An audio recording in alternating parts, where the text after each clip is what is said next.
So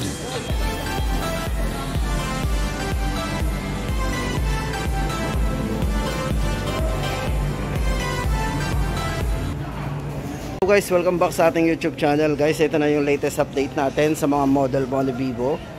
Guys, sa mga naghahanap ng latest po at syempre yung mga affordable cellphone po from Vivo. Guys, good news kasi etong si Vivo, ito yung Y2 series po nila ay naka-markdown po.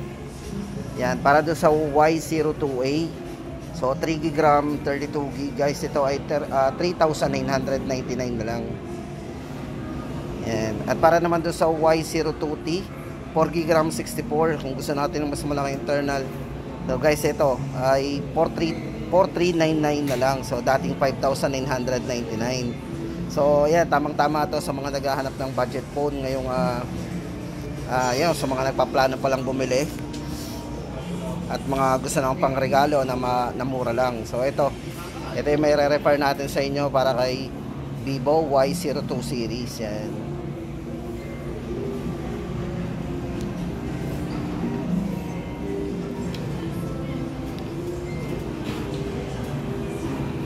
So guys, dito check po natin. Ito sa battery guys, ito meron itong 5,000 mAh big battery. Yan, naka 10 watts charging po to. Size po ng screen nito, check natin. Ito ay naka 6.51 high definition. At syempre meron siyang eye protection screen. Yan.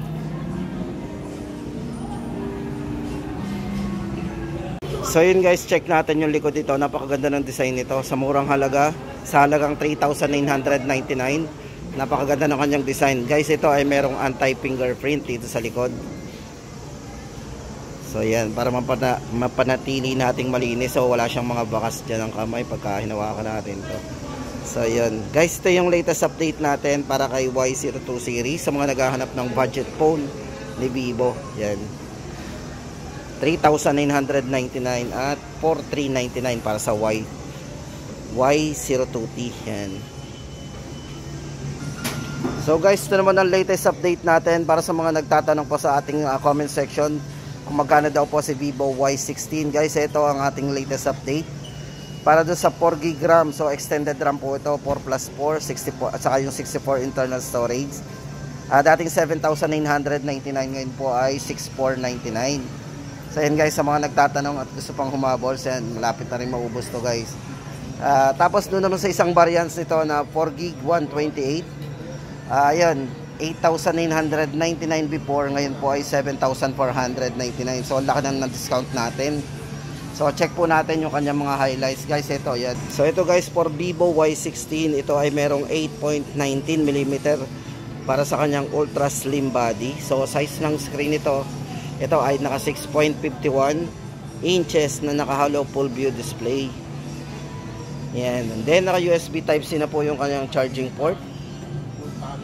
So internal storage guys, ito ay naka 128 po ang kanyang internal storage with 5,000 mAh battery. Then maganda dito, naka multi turbo 5.5 po yan. Yan. So yung for security guys, meron siyang side mounted fingerprint. Yan. Dito sa side. So latest update natin guys sa mga nagtatanong at naghahanap pa ng Y16. Yan. Yan po yung ating latest update. 4GB 64 6499. Then 4GB 128 7499. Guys, extended RAM po yan pareho. At syempre guys, good news sa mga nagtatanong ng latest model po nila ngayon na Vivo Y17s. Ito po yung ating price update sa kanya. So dito guys ay naka 4GB RAM 128 na po to. So bali magiging 8GB RAM po to kasi may extended RAM din po to. Yan. Tapos sa 5,000 mAh long lasting battery. Then sa camera po, meron siyang 50 megapixel para sa portrait camera. Tapos ito po yung design niya. So meron na rin siyang side mounted fingerprint at sorry, magkano ba yan? Para sa security yan, meron na rin siyang side mounted unlock yan. Tapos ito guys, price natin dito 6,999. Very affordable po yung bagong labas nila na Vivo Y17s. Yan, sa mga nagtatanong po ng latest model po ni Vivo para doon sa kanilang entry level, yan po yung ating latest update.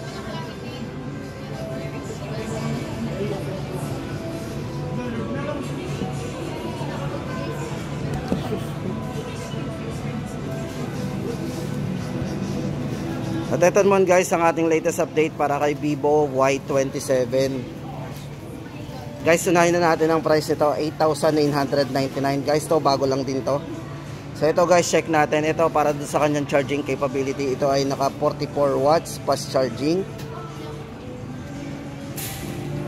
So maganda dito guys, naka nighttime charging protection. So no worry tayo kung ito may iwan natin na naka-charge pa rin. Then sa RAM, meron din po siyang RAM booster. Then extended po yung kanyang multitasking performance. Kung saan na meron siyang pre-up RAM space yan. Then sa battery guys, check natin. Ito ay merong 5,000 na all-day battery. Ayan, 6 GB RAM, 128. So yan po yung ating latest update sa Vivo Y27. So guys, ito check natin. Meron ito ang kanyang gamit na processor is MediaTek gaming processor po yan. At syempre meron siyang Ultra Game Mode plus Multi-Turbo 5.5. So maganda dito guys, meron siyang naka IP54 na po ito, dust and water resistant po yan. So yung mga splash, protected po siya sa tubig.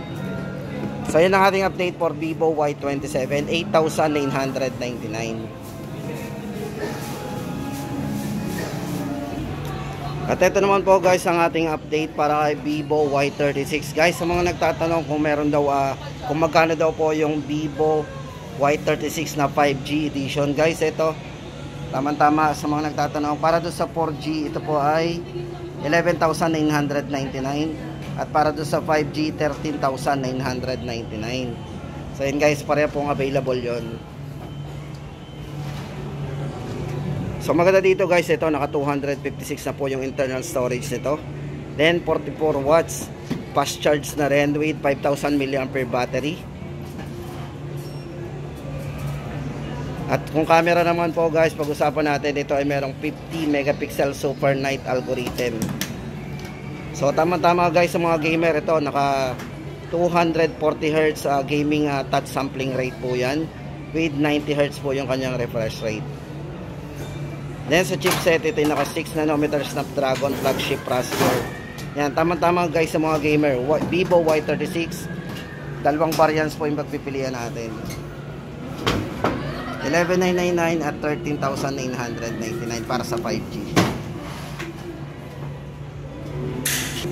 At syempre guys, huli sa ating listahan. So yung huli ko ipapakita sa inyo yung pinaka latest po nila, yung pinaka flagship po ni Vivo ngayon.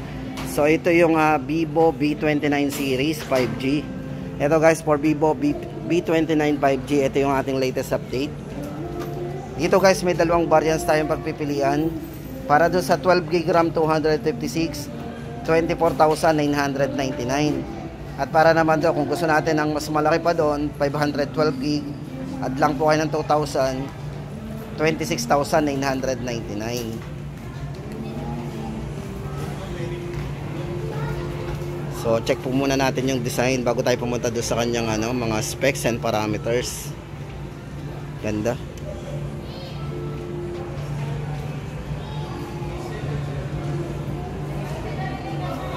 So ito guys, for Vivo V29 5G guys, ito maganda dito, naka Aura Portrait 2.0 po yan.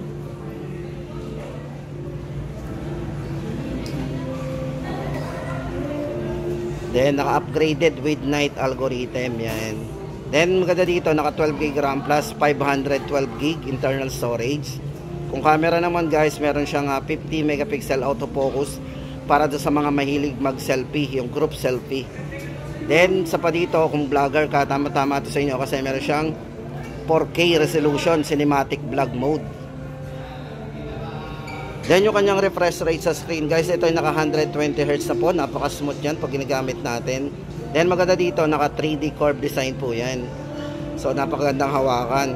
Then naka 3D curve OLED screen, so napakaliwanag at napakabibid po ng screen nya.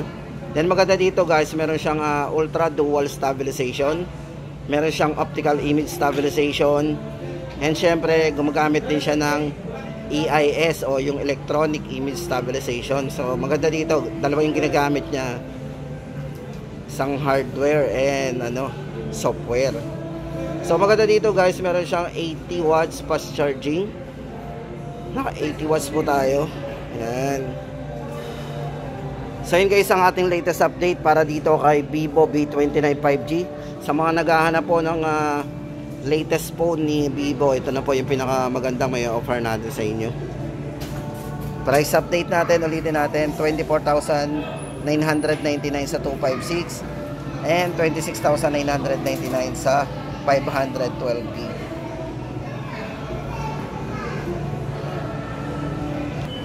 At ito guys nga pala sa mga nagtatanong pa rin, yung mga bagong release po ni Vivo guys, ito hawak natin si Vivo V29e. So yan, price po natin dito is 18,999. So ito po ay naka 12GB RAM plus 8GB extended RAM, so magiging 20 ang kanyang RAM. 256 internal storage. So maganda dito, naka 5G na po yan. Sa ngayon guys, ito yung ating pwedeng maibigay sa inyong info regarding po dito kay Vivo V29e 5G. 18,999. So ito yung latest model nila ngayon para sa mga V29 series 5G.